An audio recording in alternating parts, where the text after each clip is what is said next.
Peace and blessings, y'all, in this corner boxing 24.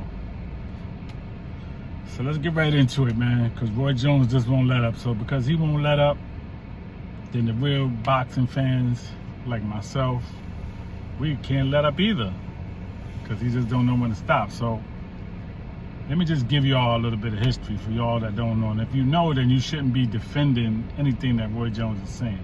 But if you don't know, then let me give you the history. Because he's talking about this prime. He's trying to use this prime thing now. He was in his prime. Nobody could beat him. Floyd never fought nobody in his prime. So I'm going to just give you all the facts.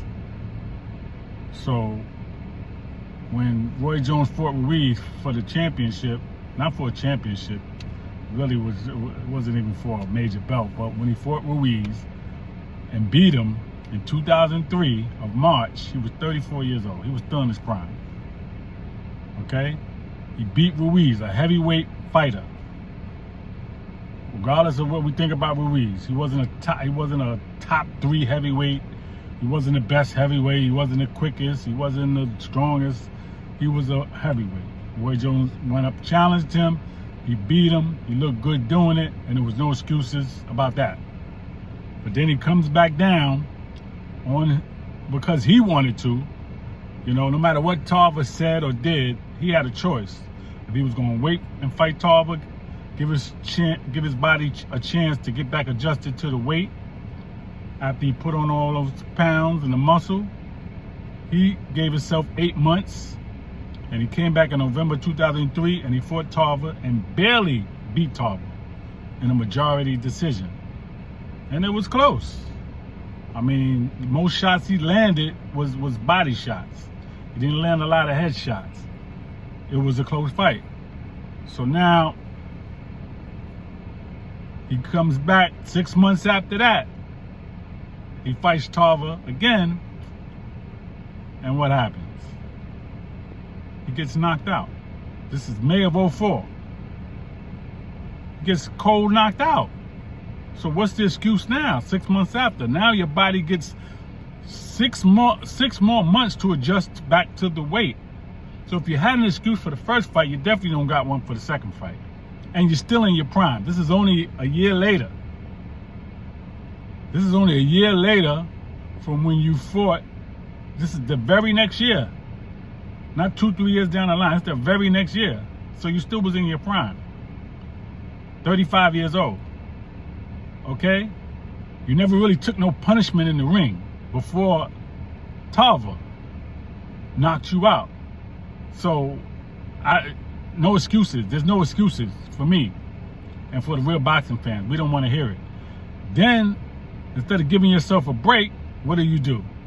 Because you're the great Roy Jones and you are so invincible, you come back again in September, June, July, August, September, 4 months. And you fight Glenn Johnson and you get laid out, knocked out by Glenn Johnson, who's not even a puncher. He's not even a big puncher. The Road Warrior, Glenn Johnson.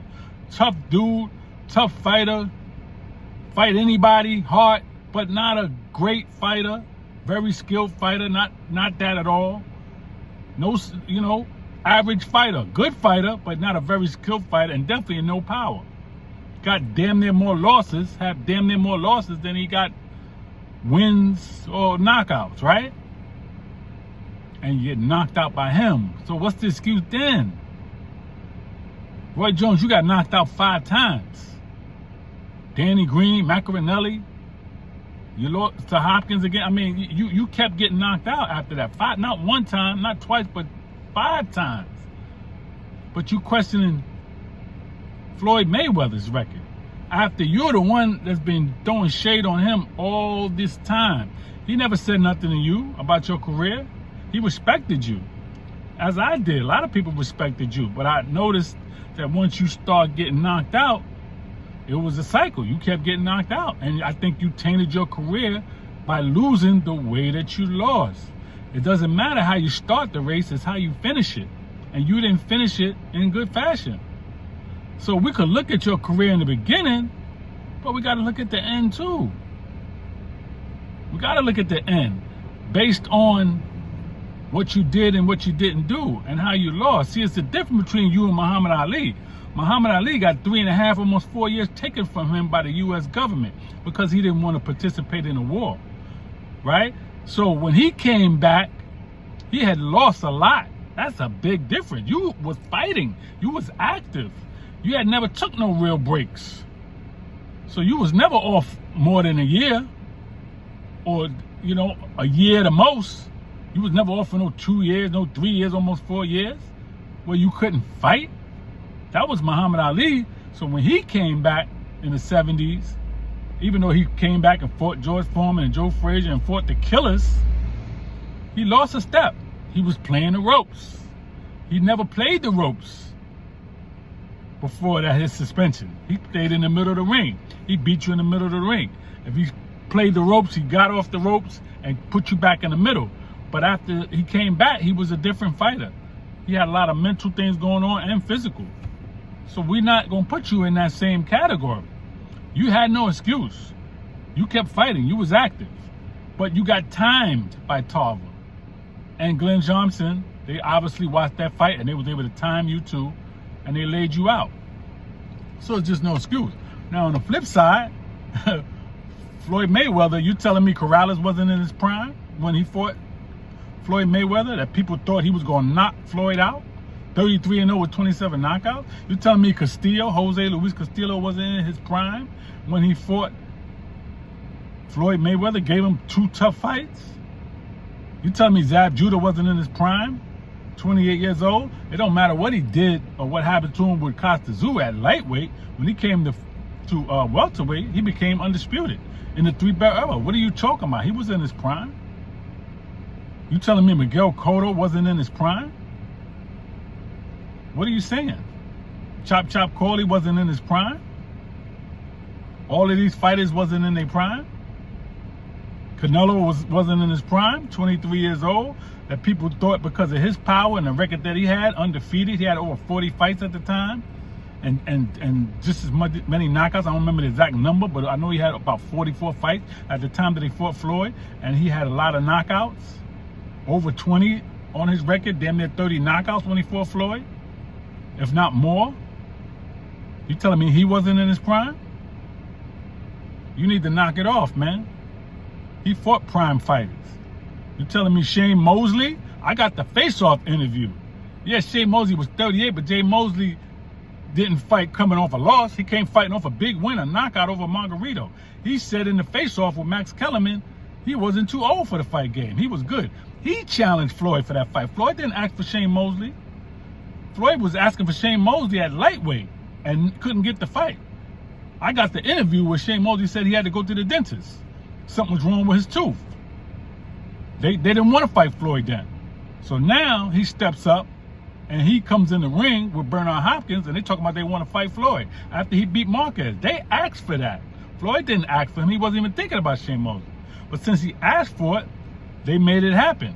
Because what? He was coming off a big win. Floyd didn't fight dudes when they were coming off a loss. He fought you when you were coming off a big win. And that's what he did with Shane Mosley. So now if Shane Mosley would have knocked him out, which he did hurt him and could have, but Floyd got a good chin, he got good legs, he was able to withstand it. But if he would have knocked Floyd out, it wouldn't have been no excuse about his age. It would have been, Floyd got knocked out by Shane Mosley. That's it. Now he's on a 2-streak knockout. Margarito, a stoppage, and then Floyd. But see, that didn't happen. So now y'all got mad because Shane couldn't knock him out. And Shane said himself after the fight, he was surprised by Floyd's strength. He said Floyd is strong when you try to come in on him and back him up. He said Floyd got enough power to keep you off. He said he was surprised by Floyd's power. So, man, y'all need to just knock it off. Roy Jones, you 200 pounds walking around, more or more. Floyd is 147, 150. He 48, and you 56. What are you saying, bro? That's over. Y'all can't fight based on the weight, and y'all can't fight based on the age. Let it go. Okay? You could never beat Floyd. If y'all was at 154 or 147, you couldn't beat Floyd. And James Toney had the shoulder roll, but not like Floyd Mayweather. Nobody did it like Floyd. in the last 20, 30 years. Nobody. So it is what it is. I watched the fight with you and James Toney. James Toney looked like he was mesmerized by you. Like he didn't know what to do. He really couldn't get off. But he also said that the way you beat other people down, you didn't beat him up. You didn't beat him up that way. So again, which one is it, man? James Toney didn't look at his career after he fought you. Floyd Mayweather is who he is, man. And you who you are, you who you was. It is what it is, man. You got 10 losses, my man. Floyd has 0. Peace and blessings, y'all. In this corner boxing 24.